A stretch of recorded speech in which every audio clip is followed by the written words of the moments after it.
to Simple Conversations with ASG. So tell me, who is Phil Dunlap? Phil Dunlap is an old fool who loves to play.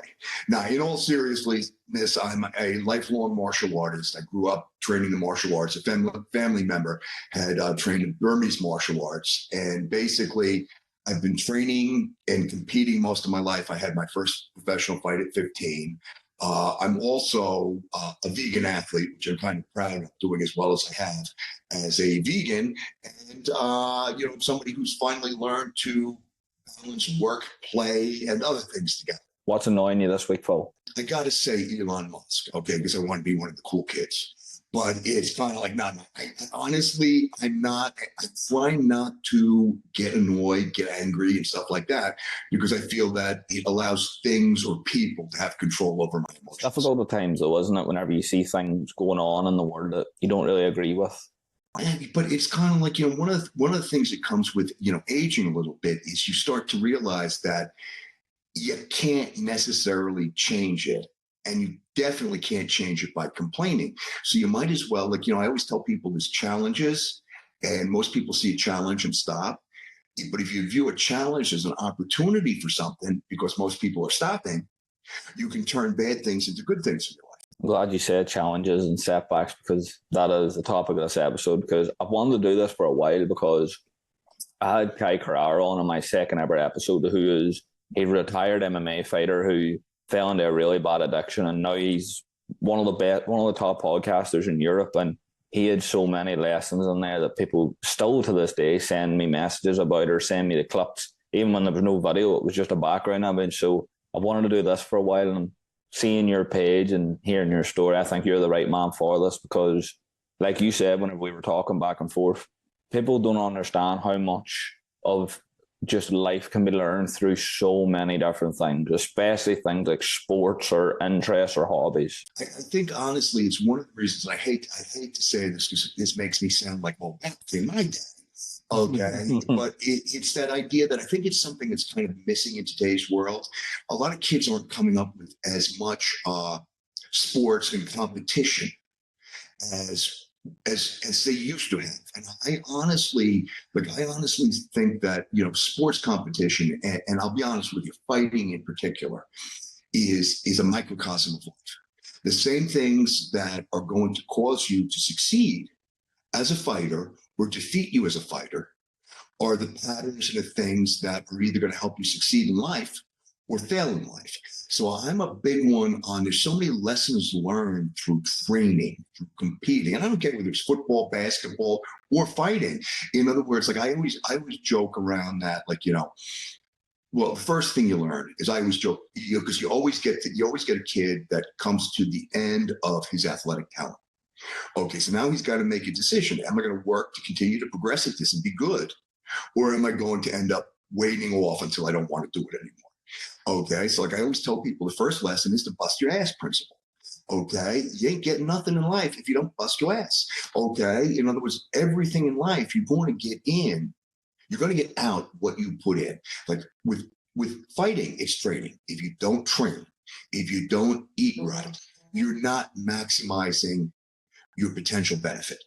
And it's the same thing in relationships. If you don't put something into a relationship, you're not going to have good relationships. If you're in school and you don't put in work in school, you're not going to get good grades. Life, you basically get out of life what you put into it. And sports is a great way to learn that, because it's a cold, hard reality. I just got my ass kicked. I'm not doing well. I like this, it teaches you to be competitive mindset, because I read a blog recently that I don't know where I read it now, but it related so much to people I see. But I think at the moment we have an actual competition issue in the world, because it's almost like when people try and start something new, or they want to have a little a side project, and they go really hard at it, people almost look at them like, oh, you're trying hard at that. It's almost uncool. It was almost like when you were at school and you really wanted to try hard at athletics, and people were like, why are you trying so hard? But do you think people could maybe bring that back a little bit if they had more competitive hobbies? I think it could, but I think also part of the problem is, and I find the internet and social media in particular, to be a very interesting view into, okay, you've got this world where people can be anything they want to be. Okay, people don't know them, so I could go out and be like a good guy, even if I was a total asshole. I can act like a good guy on the internet, and I actually read what people really react to things and things I say, and I think to myself, you're choosing. Like, you're choosing to behave this way, and that, without repercussions, that's your true personality. And I view it as a great insight into what's really in people's minds. Okay, not what they want you to see. And that whole idea of, like, people always having something negative to say about even positive things. Okay, that's an insight into human nature and the way people think. And I think one of the reasons people look at you, like, if you're really dedicated to something, and then they start like looking at you like you're crazy and criticizing you, it's because it makes them aware of something about themselves that they're extremely uncomfortable with. They don't want to watch you succeed because they're not trying to succeed. But I always tell people, you got to remember the real competition. Okay, if I'm competing this Saturday, okay, I'm not really competing with any of the guys I'm going to go with. I'm competing against myself. I'm competing against myself to bring the most out of myself as I can as a human being, as an athlete, as a sportsman. It's kind of like each stage of the evolution, I get another chance to hone that craft, get it down. And I always said that, like, competition is nothing more than really. Now, remember, when I was young, this is the evolution of an athlete almost, okay? Because remember, I'm 62 years old. So, I'm long in the tooth for what I do. And it's kind of like my first career. I had my first professional fight at 15. Okay, I broke my neck at 26. So my first career was 15 to 26. I was a very active fighter. And I did not want to beat people. I wanted to murder people. Okay, you were my enemy. Okay, how dare you sign a contract to fight with me? I view that like as an insult. But in other words, as a kid, you have a tendency to be something that isn't real, trying to be something. And it's kind of funny. After a 10-year layoff from the broken neck, I got medical clearance to fight again. So I came back in my at around 37 and fought from 37 to my early 40s. And it was kind of like there was something missing. It was like I was doing it for the wrong reasons. I was trying to prove the doctors wrong. I was trying to prove I could come back. In other words, it really wasn't. I missed the murder stage. When I came back, like before I'd fight, I'd be sleeping. Like I was the main event at my first fight back, and I'm backstage sleeping, and they're looking for me. Okay, I'm about to go.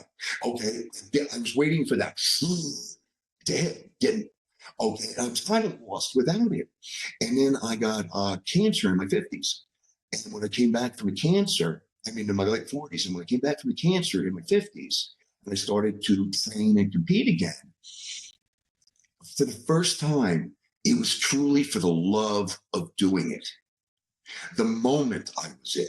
So right now, I find that the best way to view competition is that it's bringing something out with myself because it makes it low pressure. You don't feel a lot of pressure. In other words, it's kind of like, I joke around because I had a guy pull out of a match recently and we were joking around. It was a no-win situation. If he wins, he beat up an old man. He loses, he lost to grandpa.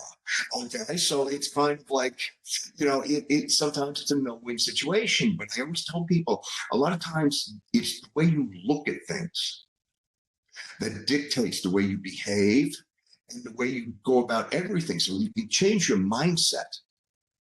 That's always the key to evolving and getting better. That was the main basis for this topic. Is I feel like with athletes, not just in MMA, but in every sport, the mental aspect that they have to develop is so key. And I feel like people could really take it into their own lives, the little lessons. And the one that sticks out in my mind the most, which was whenever I was writing these questions, just constantly playing in my head, was when Israel Adesanya looked across the cage at his opponent and said, "You're not going to beat me. I'm prepared to die."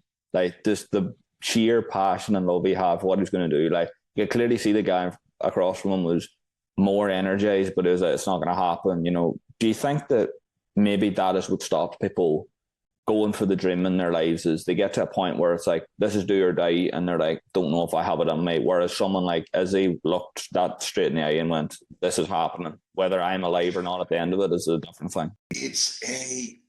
Now I have to qualify this, okay? Because I view that will happen with one type of person. Okay, and I got to break down, and I don't mean to generalize, but it's something I've noticed in dealing with people. There's two types of people. Okay, we all wake up and dream. You know, we all dream at night. We all have dreams in our lives. We want to. I want to be. I want to do. Okay, but there's two types of people. Those that wake up, forget their dreams, and those that dedicate themselves to accomplishing it. Okay, so I say you have to break it down, because a person that gives up on their dreams with the least set of discomfort, it's not the level that Adesanya was at, where he was like, I'm exhausted. I feel like I got nothing left. I don't care. I'm gonna die. Okay, most people never get there. Okay, so in other words, it's the people that do. That's usually what weeds the people that really make it in what they're doing, and the people that fall by the wayside after a while. Most never start. The majority that start give up at some point, but that the guys that make it to almost achieving their goal, okay, those are the guys that get to that mental state that they will not accept anything else. Even a loss. A loss is, okay, there's two ways to view a loss. Okay, now I got to be honest with you. I don't like to lose. Okay, I don't play checkers to lose. Okay, I'm not like, yeah, I let little kids win at games, but it's difficult for me. That's what I'm saying. I like winning. Okay, but you learn to lose, especially if you start to look at the loss as a tool. Okay, the loss is a tool to figure out what you need to get where you're going. Okay, where do I want to go? In other words, let's say you're a guy. I see this with a lot of fighters. Guys fight for a championship, and especially mixed martial arts, because instead of 3 rounds, it's 5. Yeah. Okay, and I'll be honest with you, people do not understand. Amateurs go from 3 3-minute rounds to 3 5-minute rounds. It's a lot new time. People do not understand. They do not understand what a 5-minute round is like, especially if a round's gone wrong. Like, you got clipped, you're on your back, the other guy's on top trying to kill you. Okay, that's a long time. Okay, and then 5 of them. Okay, so a lot of times a guy will go out for his first championship fight and, you know, be overwhelmed, you know, with the magnitude of it, this, that, especially in something like the UFC. Okay, you're the main event, all eyes are on you. It's a big thing. Okay, and then what happens is they get into those championship rounds and they find out they just don't have the conditioning. But what they're doing is they're fighting a guy who does. Okay, so the lessons learned in that fight are either going to break me. In other words, I'm going to my career is slowly going to start to edge back. I've hit my peak. I'm not willing to try. Okay, and then there's the other guy who views that, okay, my conditioning was an issue, this was an issue, that was an issue, I have to work on that. And they dedicating themselves to working on that. Okay, now one other caveat I have to put in there, especially when you're talking athletics. There needs to be a certain base talent level. Okay, what I mean is, you know, it's easy, like, you know, how do I phrase this? You know, nowadays with, like, you know, everybody's equal. I have I believe in equal opportunity. But from the moment we're born, we're not equal. No. You know, I'm going to say this. Some guys are smart. Some guys are dumb as a brick. Some guys are stud athletes. Some guys can't put one foot in front of the other. Okay, so remember, you know, Genetics is a crapshoot. Okay, the day you were born wasn't fair. You weren't born to the richest family in the world, with an IQ of 160 and the greatest athlete that was ever born and the best looking guy that's going to get every woman he ever meets. Okay, sorry, it didn't happen. Life's not fair. Never was, never will be. Okay, so that's what I try to tell people. That's always the caveat. You need the basic skills. And I always tell people what a lot of people don't realize is it takes a certain type of intelligence to fight. You have to develop fight IQ. And some people are just not capable of doing that either. What have you learned about the importance of showing up every day, even if it's not every day is a great day? Just the fact you're there is enough to help you in the future. Okay, now I always say, and you see this a lot more as you get older. When I was younger, most days were an A day. Every once in a while, I got a B day. I get very few A days anymore. Okay, a lot of C, D, sometimes an F day. Okay, where the body's not cooperating. Those are the days that counts. Yeah. Those are when most people give up. In other words, like, when if I had to explain to somebody, this was years and years ago. It was in a gym. And this guy was a big guy. He was a lifter. And I was $170 at the time. I was an active fighter. And he was saying something about, well, how would you deal with somebody my size? I beat you up. Well, what do you mean? And I go, dude, you know I lift weights, right? He goes, yeah. I'm not as big as you are, but why do I lift weights? Huh? I lift weights to be a better fighter. I eat to be a better fighter. I train fighting every day to be a better fighter. In my free time, I get punched in the face for fun. Okay? I'm sorry, I don't view you as a particular challenge. Okay? It's like, I'm sorry, yeah, you can lift weights. Okay? That's not fighting. And I try to tell people you focus on what you're doing to make yourself better at what you're doing. Okay. And that's always the thing you go back to in a list of priorities. Okay. That this is my real priority, my family. My job is to make money for my family. I want to be successful at my job, but not for my ego, not for this, so that I can try to take care of my family. And I try to tell people, always keep your priorities in order. You need to almost like keep mental notes. Okay, that this is what the real goal is. So many of us get sidetracked on little things. Okay, so many of us get caught up in this, I don't feel good today, I'll just not do it today. That's setting a pattern. Life is about patterns. Okay, when the going gets tough, the tough get going, is the old saying.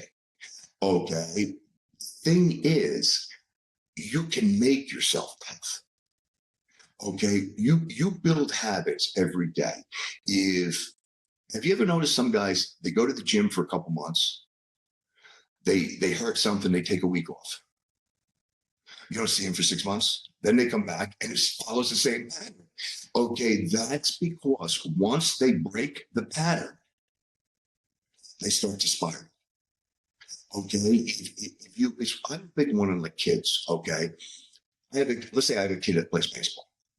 He signs up. He's playing baseball for the season. He hates baseball. I'm going to sit him down and have a conversation with him and say, hey, listen, quit after the season. I got no problem if you don't play baseball.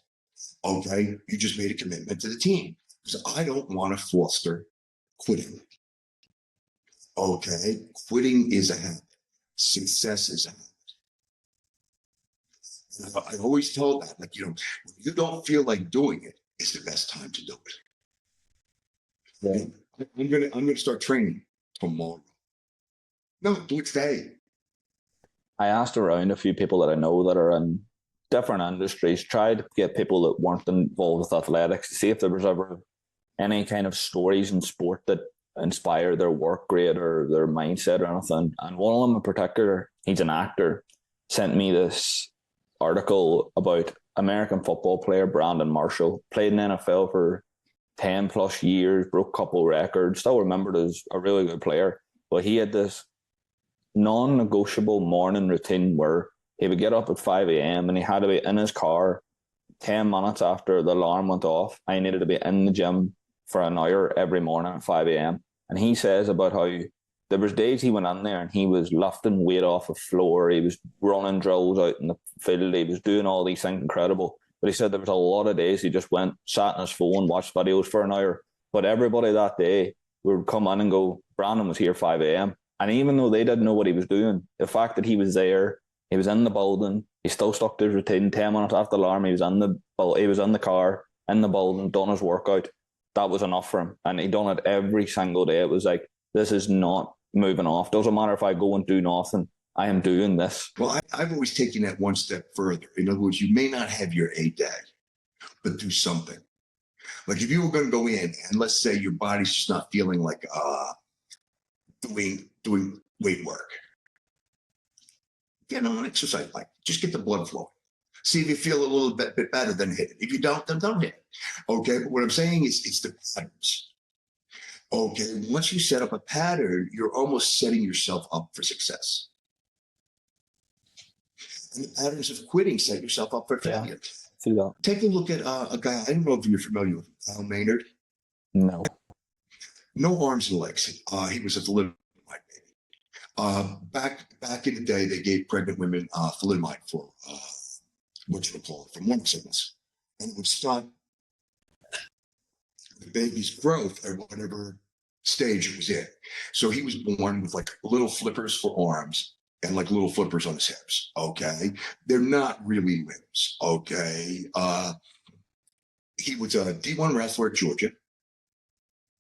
Okay. And then I watched him at a grappling event, grapple, and choke 3 guys out. Okay. And I've seen him do motivational speaking. And I have a tendency to look at that and say to myself, well, you can go into the gym every day. What the fuck is wrong with me? You know, it's kind of like I used to, every once in a while somebody will come to me because I try to post motivational stuff on the internet and stuff like that. And, you know, I try to be about something. And it's kind of funny because sometimes guys will almost get upset with me. Oh, yeah, it's easy. Blah, blah, blah, blah, blah, blah, blah. What you got to worry about is training. Not everybody can get into training. Blah, blah, blah, blah, blah. And I'm like, you know, okay, I don't care if it's martial arts or something. You can make a little bit of time to train. I run a business. I run a school. I have a family. I have a home. I have all these things that like everybody else does. Okay. And I'm successful in the business. Okay. It's because I don't make excuses.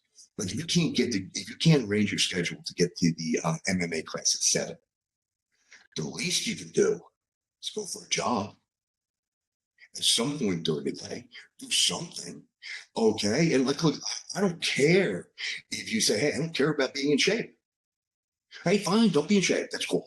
Okay, but if you're telling me you can't be in shape because of this, and this, I'm not, sorry, I'm not buying.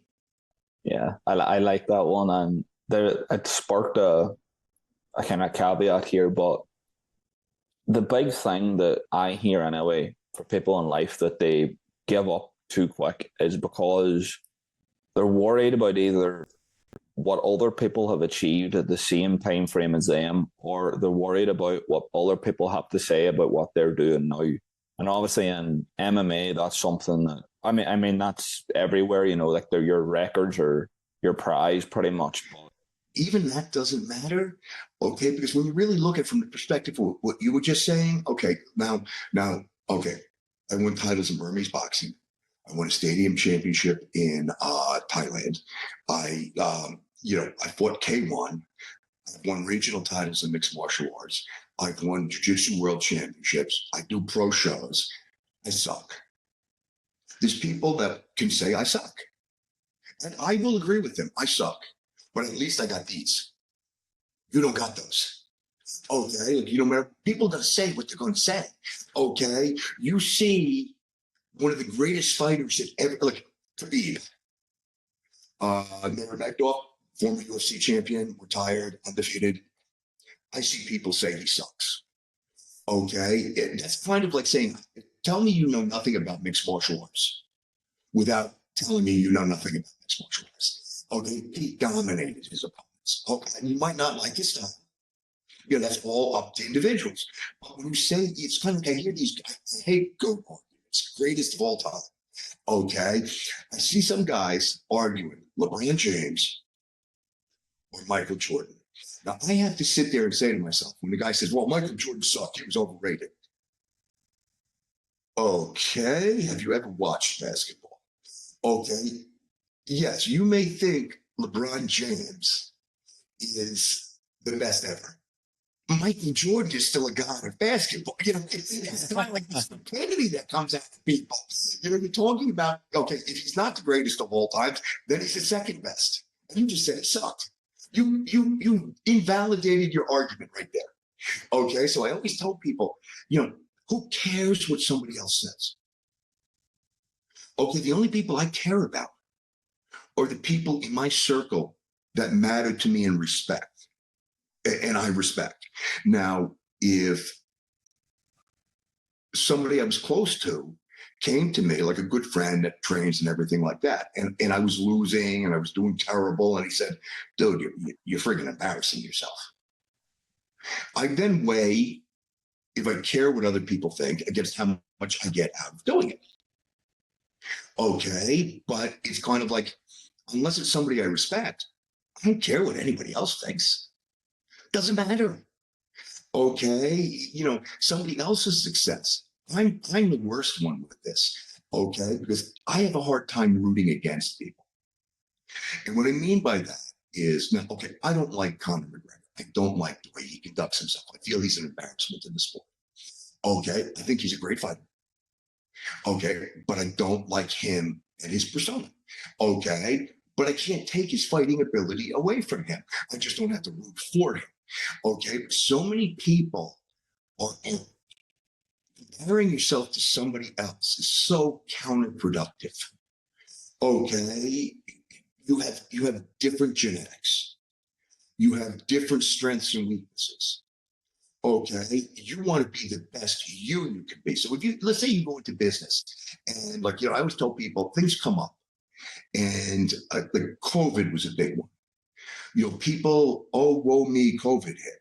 Okay, some people really maximized the opportunities COVID brought into the world. And I don't mean this by like COVID was a good thing. I mean this, there were economic opportunities that opened up because of COVID. Some people, myself including, took advantage of it. It was a once in a lifetime situation. I viewed it as a huge obstacle because it was negatively affecting my business, and I turned it into a positive. Okay, AI, we were talking about this earlier. AI is one right now. People are screaming the blues about AI and this, that, the other thing. Okay, but it's here. It's here to stay. Okay, learn how to maximize it and make yourself successful with it. Okay, this is a once in a lifetime opportunity. If you don't jump on the train now, you're going to miss the opportunity. Okay, and then you'll be waiting for the next opportunity. And if you skip this one, you'll skip the next one too. You mentioned loyalty, and that I really like the sound of that because I have it wrote down, because anybody who I've ever spoke to about MMA, who's involved in MMA, preaches about it. But I want to hear from you. What has being involved in sport taught you about friendships and loyalty? Okay, now this is a weird one because this is something I've talked about a lot. Okay, and it's, as a person, I call them, I have two types of friends. Friends from the outside and friends from training. And I noticed very early on in my life, when shit hit the fan and I needed help, the friends from training are the ones that always showed up. And I'll be honest with you, what it is when you train, you see each other at your best and worst. You see each other looking dominant. You see each other looking vulnerable. Okay, a support system. We all need that. You did good. That was good. That was, you lost, but you did okay. Okay, you did this good. You did this good. You did that. You know, in other words, we all need that type of reinforcement. Okay, so what happens is, like, you know, I liken it to, and please don't think I'm comparing it to being in the military and being in a foxhole. Okay, they die, we don't. Okay, so there is no comparison other than the camaraderie concept I'm talking about.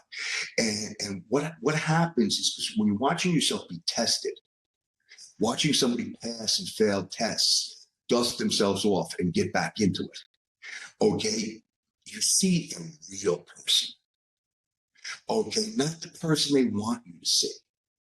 You see who they are, you see what they're made of, and a certain type of respect and fondness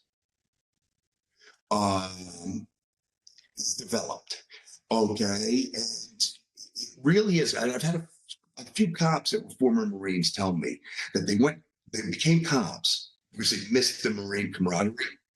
They didn't find it in police work because it was too political. They found it in training.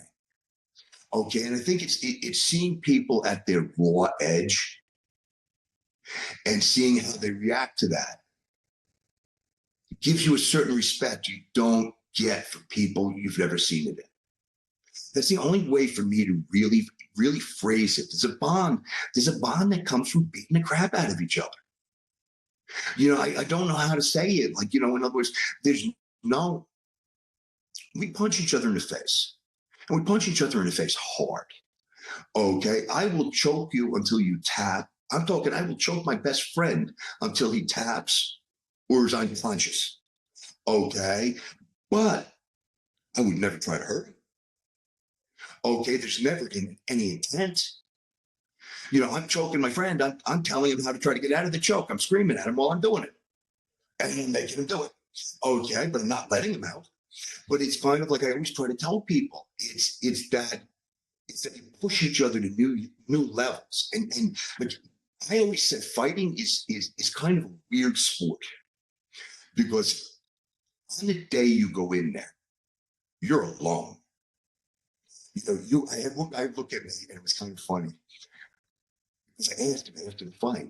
They shut the cage door, and he looked at me with his face like a terror on his face. And then he went out and won the fight. I said to him, Mike, what was that at the cage door? He said, it was weird. He said, I heard my kid voice saying, Mommy. And I looked at you, and it was the first time that it dawned on me that you weren't part of this, that I was alone. Okay, that, like, you know, so it's kind of like I always tell people, we're without a team, you're nothing. Without the support structure, without a coach, without a team, you're never going to achieve your goals. But in the end of the day, it's all you out there. Now, the funny thing is, guys will win and give all the credit to their team. Okay? And then they'll lose. And then they'll apologize to their coach for embarrassing them. And I always get so upset with that. No, dude, I'm proud of you. You took a walk that most people would never even dream of taking. You know, and that's honestly something I love about the sport. I love to watch people, not just like I've got a couple of younger guys coming in here now. I'm in rural Virginia and I'm a city guy. So not only am I bringing like a sport that isn't in the area to the area, I'm bringing a personality style that's not very big. So I become kind of a mentor about life to a lot of these guys, because I'm a city kid from the Bronx. So in other words, I know the streets. Okay, and it's one of those things where I tell people you mentor people and you get very attached to them. And if you wanted to look at it as a transactional relationship, they would be paying me for training. But to me, I really can't do that. Okay, that bond built in training it's why I can never really run a commercial school. Okay, because it becomes too much, because I don't want to think about it. Okay, I just want to think about the training and having fun. Okay, so it's kind of like these guys become like a second family. Okay, and the other thing about it is you watch them grow as people. Like I have one he's got one heavyweight title now. He's fighting for another. And when he came in, you know, he was a college wrestler, but he was from Montenegro. And he moved here in high school, wrestled a couple of years in high school, wrestled a couple of years in college, and was a good athlete, but like he didn't have a lot of actual wrestling experience. So he wasn't really confident with fighting. To watch how his confidence has grown as a person. And watch how it affects other aspects of his life. In other words, he had the confidence to go for a job he never would have gone for if not for the training. So it bleeds over into everything you do. Okay, it's kind of like, how do I phrase this? Like, I always said the saddest thing in the world is I could have been. I could have been a fighter. Okay? And to me, that just sounds pathetic. You could have been a fighter. What? You just didn't bothered? If you're saying you could have been, obviously you wanted to, you just didn't have the balls to commit. And I hate to phrase it that way. But like, if you want something, if you really want it, you're going to go get it. Or at least that's my way. I think you're right.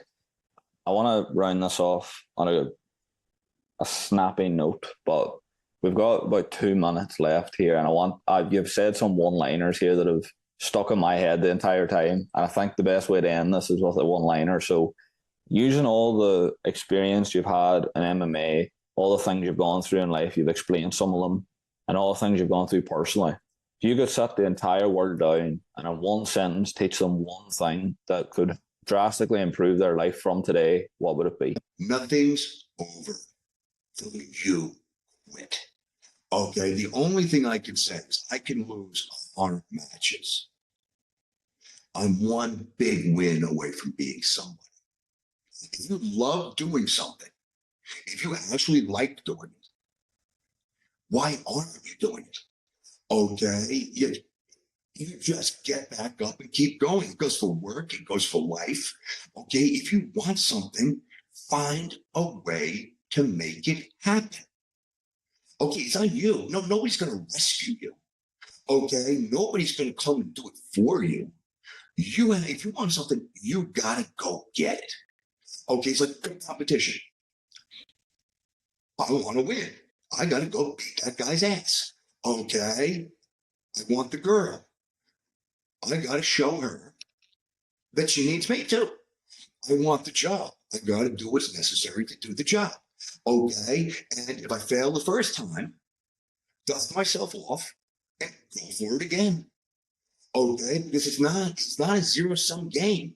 Okay, it doesn't matter how many times I get knocked down. I'm not done until I say I'm done. It's kind of like with me competing at 62. It's kind of like I know they're going to pair me with a 19-year-old kid in one division. And it's kind of like, because I know they're going to want that optic of a 19-year-old against his grandfather. But it's kind of like, I love doing something.